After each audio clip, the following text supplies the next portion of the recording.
வாடி வாடி வாடி கைப்படாத சீடி. இந்த பாட்டு குத்தாட்டம் போடுறது யாருன்னு பாத்தீங்கன்னா காங்கிரஸ் கட்சியை சார்ந்த தற்போதைய உயர்கல்வித்துறை அமைச்சர் விஸ்வநாதன். எந்த இடத்துல இந்த குத்தாட்டம் போடுறாருன்னு பாத்தீங்கன்னா மதுரை மாவட்டம் மேலூர் அரசு பள்ளியில. விஸ்வநாதன் அவர்களே, கொஞ்சமாவது உங்களுக்கு அறிவுன்னு ஒண்ணு இருக்கா? அந்த ஸ்கூல்ல வயசுக்கு வந்த பொம்பளை பிள்ளைங்க +1 +2 படிக்கிற மாணவ மாணவிகள் அத்தனை பேர் இருக்காங்க. அவங்க முன்னாடி வாடி வாடி வாடி கைப்படாத சீடின்னு சொல்லி பாட்டு போட்டு குத்தாட்டம் போட்டீங்கன்னா எந்த அர்த்தத்துல இந்த மாதிரி போட்டு பாருங்க? எனக்கு புரியல. எனக்கு ஏன் முதல்வர் விஜய் அவர் நடிச்ச படத்துல உள்ள பாட்டு சொல்லி அந்த தற்கொலை கட்சியினரெல்லாம் வச்சுட்டு குத்தாட்டம் போறீங்களா? அவருக்கு முட்டு கொடுப்போம் அப்படின்னு பேசாம ஒன்று பண்ணுங்களேன்.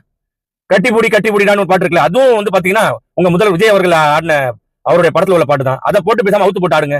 யார் கேட்க போறா? இன்னும் 5 வருஷத்துக்குள்ள அதையும் பண்ணிருவீங்க.